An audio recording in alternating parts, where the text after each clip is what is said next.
Hi everyone, a very good morning. Greetings from Tamil Nadu Hospital and Tamil Nadu Test Tube Baby Center. இன்னைக்கு நம்ம பார்க்க போற topic வந்து நிறைய பேர் கேக்குறது obesity and its impact on fertility. இப்போ ஜெனரலா குழந்தை இல்ல ஒரு இன்ஃபர்டிலிட்டிக்காக டாக்டர் கிட்ட போறாங்க அப்படின்னா இனிஷியலா எல்லாரும் அட்வைஸ் பண்றது என்ன? Lifestyle modification, weight loss பண்ணுங்க, வெயிட்டை குறைங்க அப்படின்னு தான் சொல்லுவாங்க. ஏன்னா அவங்க பிஎம்ஐ அப்நார்மலா இருக்கு, ஸோ ஹெல்த்தி ரேஞ்சில் இருக்கணும் அப்படின்னு தான் சொல்லுவாங்க. What is the relationship? ஒரு ஒபேசிட்டினால குழந்தை பிறக்கிறது எப்படி அஃபெக்ட் ஆகுது? குண்டா இருக்கிறவங்க எல்லாம் குழந்தை பெற்றுக்கிறது இல்லையா அப்படி எல்லாரும் டவுட் பண்ணுவாங்க. அது மாதிரி கிடையாது. ஒபேசிட்டிக்கு நிறைய ரோல் இருக்கு நம்மளோட ஃபர்டிலிட்டி சம்மந்தப்பட்ட வரைக்கும். ஸோ ஐ ஜஸ்ட் டீகோட் தம். என்ன ரிலேஷன்ஷிப் அப்படிங்கிறத ஐ எக்ஸ்பிளைன். ஜென்ரலா செக்ஸ் ஹெப்பாட்டிக் பைண்டிங் குளோபுலின் அப்படின்னு ஒரு குளோபுலின் இருக்கும். இது என்ன அப்படின்னு சொன்னா மேல் ஹார்மோனா இருக்கக்கூடிய டெஸ்டோஸ்டிரானை பைண்ட் பண்ணி வச்சிருக்க குளோபுலின் தான் இது. இப்போ ஒபேசிட்டியில இந்த எஸ்ஹெச்பிஜி அப்படின்னு நம்ம சொல்ற செக்ஸ் ஹெப்பாட்டிக் பைண்டிங் குளோபுலினோட லெவல் வந்து கம்மியா இருக்கும். இது கம்மியாகும் போது அந்த டெஸ்டோஸ்டிரான் மேல் ஹார்மோன்ஸ் வந்து லெவல் வந்து பிளட்ல ஷூட் அப் ஆகுது. இப்போ நம்மளுடைய பிளட்ல விமென்க்கு பிளட்ல மேல் ஹார்மோன்ஸோட லெவல் ரைஸ் ஆகும்போது அதனால தான் பிசிஓஎஸோட ஒரு ஃபீச்சர்ஸா நம்ம ஹிர்சூட்டிசம் அப்படின்னு சொல்லுவோம். சின்க்கு மேலே லோவர் லிப்பில் ஹேர் ஃபார்மேஷன் ஆகிறது, பேக் ஆஃப் த நெக்கில் அண்டர் ஆர்ம்ஸில் டார்க் பேச்சஸ் மாதிரி ஃபார்ம் ஆகிறது, மேல் ஃபீச்சர்ஸ் எல்லாமே வர்றது. இதுக்கெல்லாம் ரீசன் இதுதான். எதனாலனா அந்த மேல் ஹார்மோனோட லெவல் வந்து ரைஸ் ஆகிடுது பிளட் ஸ்ட்ரீமில். இது ஒரு இம்பார்ட்டன்ட் ரீசன். செகண்ட் ரீசன் பார்த்தீங்கன்னா எல்லாருக்குமே ஜென்ரலாக கலோரிக் செட் பாயிண்ட் அப்படின்னு ஒரு வேல்யூ இருக்கும். அது டிபெண்ட்ஸ் ஆன் தியர் ஃபிசிக். அந்த செட் பாயிண்ட்டை மீறி நம்ம ஃபுட் இன்டேக் நிறைய எக்ஸ்டர்னலாக இருக்கும்போது மெட்டபாலிக் ஓவர்லோட் ஆகி அது எல்லாமே எக்ஸ்ட்ரா அடிப்போஸ் டிஷ்யூவில் போய் ஸ்டோர் ஆகிடும். அதாவது மசில் மேலே, பேன்க்ரியாஸ் மேலே, லிவர் மேலெலாம் ஒரு ஃபேட் டெபாசிஷன் வந்துடும். அதனால உங்களுக்கு வந்து ஒரு அடிப்போஸ் டிஷ்யூ ஃபேட் கண்டென்ட் அதிகமாக ஏற்படுது.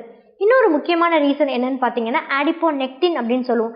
That's a peptide hormone. அதோட ரோல் என்ன? அது விமெனுக்கு வந்து ஒரு ஷீல்டு மாதிரி, ஒரு ப்ரொடெக்டிவ் ஏஜென்ட் மாதிரி. விமெனுக்கு வந்து கார்டியோவாஸ்குலர் டிசீஸ், ஸ்ட்ரோக் மாதிரி எதுவும் வராமல் இருக்கிறதுக்கு ஒரு ப்ரொடெக்டிவ் ஏஜென்ட். ஒபேசிட்டியில் அந்த ப்ரொடெக்டிவ் ஏஜென்ட்டோட லெவல் வந்து கம்மியாக இருக்குது. அடிப்போநெக்டின் கம்மியாக இருக்கும்போது ரொம்ப ப்ரொலாங்டாக ஒரு பிசிஓஎஸ்லையோ இல்லை இன்ஃப்ளமேஷன் நடந்துகிட்டே இருந்தது அப்படின்னு சொன்னால் அவங்க ஃப்யூச்சரில் டயாபெட்டிஸ் வரத்துக்கு, ஹைப்பர் டென்ஷன் வரத்துக்கு, ஈவன் கொரோனரி வாஸ்குலர் டிசீஸ் வரத்துக்கு கூட அவங்க எல்லாமே ரொம்ப ப்ரோன். எதனாலனா இந்த அடிப்போநெக்டின் அப்படிங்கிற ஒரு ப்ரொடெக்டிவ் ஏஜென்ட் வந்து கம்மியாக இருக்கிறதுனால. அனதர் இம்பார்ட்டன்ட் ரீசன் என்ன அப்படின்னு சொன்னால் இன்சுலின் ரெசிஸ்டன்ஸ் அப்படின்னு சொல்லுவோம். ஒபேசிட்டியில் ரொம்ப மார்க்கடாகவே இருக்கக்கூடிய விஷயம் இன்சுலின் ரெசிஸ்டன்ஸ். இதுக்கு ஜென்ரலாக ஒரு கான்செப்டை வந்து நீங்கள் அண்டர்ஸ்டாண்ட் பண்ணிக்கணும். இப்போது நம்ம சாப்பிட்ற சாப்பாடு தான் குளுக்கோஸாக மாறுது, right? For example if you take ஒரு செல், இதை ஒரு செல் அப்படின்னு இமேஜின் பண்ணிக்கோங்க. இப்போ வந்து நம்ம ஒரு ஃபுட் எடுத்துக்கிறோம், அந்த ஃபுட் வந்து அல்டிமேட்டாக குளுக்கோஸாக கன்வெர்ட் ஆகும். ஓகே, அந்த குளுக்கோஸ் வந்து இந்த செல்குள்ளே தான் ஸ்டோர் ஆகி எனர்ஜியாக சேவ் ஆகும். இப்போது குளுக்கோஸ் வந்து இந்த செல்குள்ளே என்ட்ரு ஆகிறதுக்கு இந்த செல் மேலே ஒரு இன்சுலின் சேனல் இருக்கும். இன்சுலின் தான் ஒரு மாஸ்டர் கீ மாதிரி. அந்த மாஸ்டர் கீ அலோவ் பண்ணாதான் இந்த குளுக்கோஸ் வந்து இந்த சேனலுக்குள்ளே என்ட்ரு ஆகும். ஓகே, சப்போஸ் இப்போ ஒபேசிட்டியில் இன்சுலின் ரெசிஸ்டன்ஸ் ஏற்படுது. அதாவது என்ன? இந்த இன்சுலின் வந்து அதோட வேலையை செய்கிறதில்ல. அந்த மாஸ்டர் கீ வந்து குளுக்கோஸை அலோவ் பண்ணுறதில்ல. ஸோ இன்சுலின் ரெசிஸ்டன்ஸ் ஆனால் இந்த குளுக்கோஸ் வந்து செல்குள்ளே என்ட்ரு ஆகாது. அப்போ என்ன ஆகும்? பிளட் ஸ்ட்ரீமில் குளுக்கோஸோட லெவல் வந்து ரைஸ் ஆகும். ஸோ இனிஷியலாக இப்படி ஆனால் பரவாயில்ல, இதே மாதிரி கண்டினியூஸாக இருந்துட்டு இருந்ததுன்னா அதுதான் நாளடைவில் டயாபெட்டிஸாக மாறும். ஸோ அந்த இன்சுலின் ரெசிஸ்டன்ஸ் அப்படிங்கிற விஷயம் வந்து ஒபேசிட்டியில் இருக்குது. எதனால் ஒபேசிட்டியில் மட்டும் ஏற்படுதுன்னா ஒபேசிட்டியில் மட்டும் ஏற்படுறதில்ல, நிறைய விஷயங்கள், அதாவது ப்ரொலாங்டு இன்ஃப்ளமேஷன் நடக்கும்போது, இல்லை பிசிஓஎஸ் விமென்க்கு, இல்லை எனி அண்டர்லைங் ஜெனட்டிக் டிஃபெக்ட்ஸ் எதுவும் இருந்து அப்படின்னா கூட இன்சுலின் ரெசிஸ்டன்ஸ் வந்து ஏற்படும். இதனால தான் ஒரு இன்சுலின் ரெசிஸ்டன்ஸ் இருக்கிறவங்க, ஒபீஸாக இருக்கிறவங்களாம் டயாபெட்டிஸ்க்கு, ஹைப்பர் டென்ஷனுக்குலாம் ரொம்பவே ப்ரோனாக இருக்காங்க. அனதர் முக்கியமான விஷயம் என்னென்னா ரொம்ப ஒபேசிட்டி இருக்கும்போது, அதாவது நம்ம பிஎம்ஐ வச்சு நம்ம கிளாஸிஃபை பண்ணலாம் ஒபேசிட்டியை. நார்மல் பிஎம்ஐ ரேஞ்ச் பார்த்தீங்கன்னா 18 to 24.9, அதுதான் ஹெல்த்தி ரேஞ்ச். 18க்கு கம்மியாக இருக்கிறவங்கள அண்டர் வெயிட்னு சொல்லுவோம். 25க்கு மேலே 25 to 30 இருக்கிறவங்கள வந்து ஓவர் வெயிட்னு சொல்லுவோம்.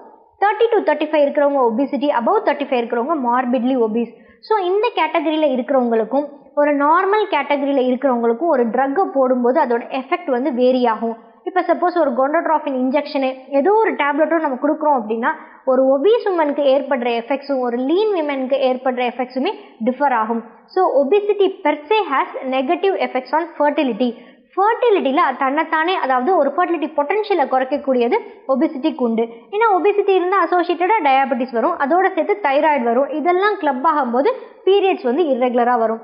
இர்ரெகுலராக இருக்கும்போது ஓவலேஷன் எப்படி எக்ஸ்பெக்டட் டேட்டில் நடக்கும்? அது நடக்காது. அதனால கன்சீவ் ஆகிறதுல ப்ராப்ளம் ஏற்படும்.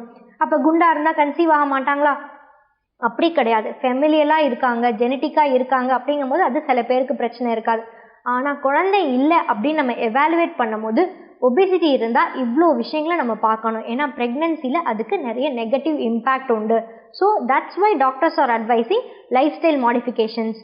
Thank you so much.